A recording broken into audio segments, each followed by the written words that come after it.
সাজাই তাকে তালাক না দেয়, তাহলে এই পুরুষের দোয়া জিন্দগিতে কবুল হবে না।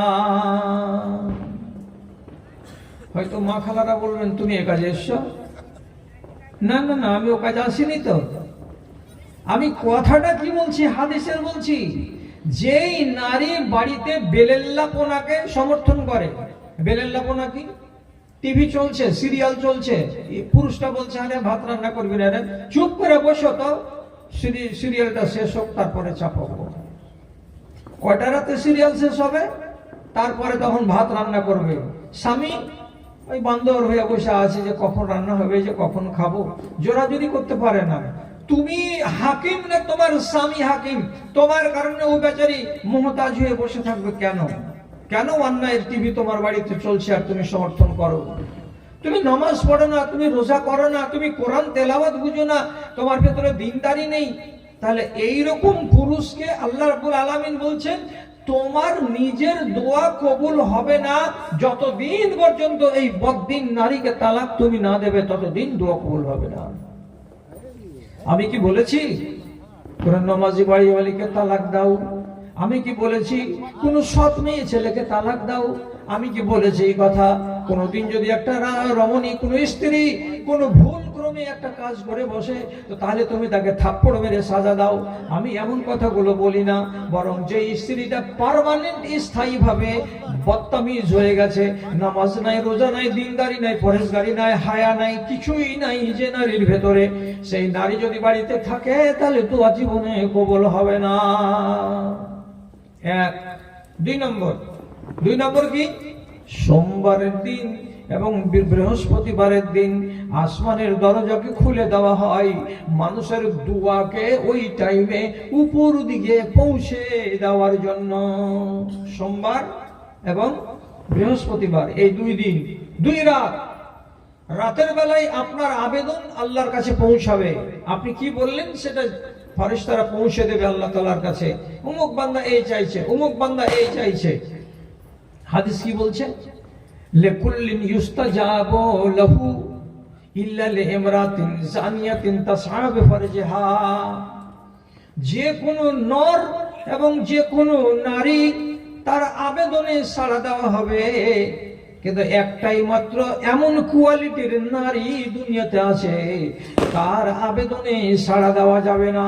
সে নারীটাকে, সেই নারী হলো এমন নারী যে যৌবনকালে এসে ব্যভিচার করেছে একাধিকবার, কিন্তু কোনোদিন তার গায়ে সাজা পড়েনি, তার গায়ে লাঠি পড়েনি, কেউ কোনোদিন ধরা পড়েনি, কিন্তু সে নিজে জানে যে আমি ব্যভিচার করেছি।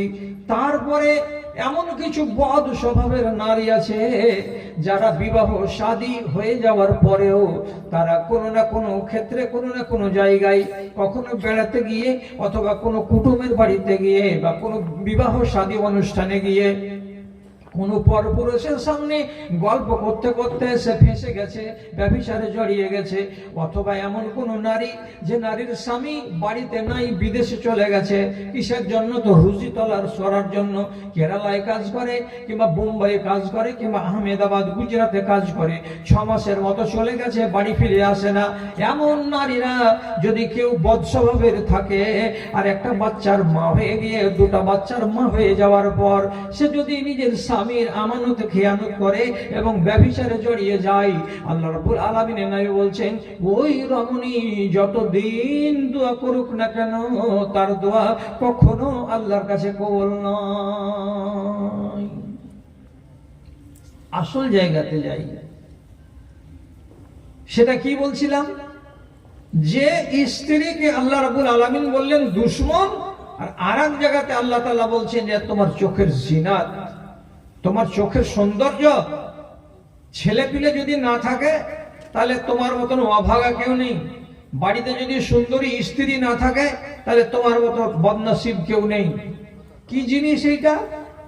বাড়ি করেছেন 3 তলা, টাইলস বসানো আছে, হামামখানাতে ঝর্ণার পানিতে গোসলের ব্যবস্থা আছে, নলে গরম গরম পানি নামে ওযু করার জন্য, আবার পায়খানাতে আপনি ইচ্ছা করলে মগ থেকে পানি ঢেলে পানি খরচ করতে পারবেন, অথবা এমনই নল লাগানো আছে যে নলটাকে শুধু নিজের মলদারের কাছে লাগাতে গেলেই আপনার মলদারকে পরিষ্কার করে দেবে।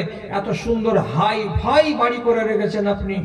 সেই বাড়িখানে সব নিয়ামত আছে, যদি শুধু একটি মাত্র নিয়ামত না থাকে, যে নিয়ামতটার নাম হলো নারী, তাহলে ধরুন মারা গেছে 2 বছর আগে, আর আপনার বয়স এখন 40 জুটেনি, একটা দুটা বাচ্চা আছে, এইরকম মুহূর্তে ভাবছেন কাকে আনবো, আবার বিয়ে করব, 2টো বাচ্চা আছে, এদের সন্তান মা হবে, 7 মাস ভাবছেন, দুনিয়া করে বাড়ি আসছেন, আসার পরে শুধু দেওয়ালের দিকে দেখছেন, 1000 পাওয়ারের বাল্বের দিকে দেখছেন, ঝিরঝির ঝিরঝির করে যে সমস্ত ঘুলঘুলি বাল্বগুলো জ্বলছে সেগুলোর দিকে দেখছেন, টাইলসের দিকে দেখছেন, ঠাটের বাড়ির দিকে দেখছেন, আবার ঝর্ণার পানিতে গোসলের দিকে দেখছেন, সবই কিছু দেখছেন, কিন্তু একটাই মাত্র প্রাণী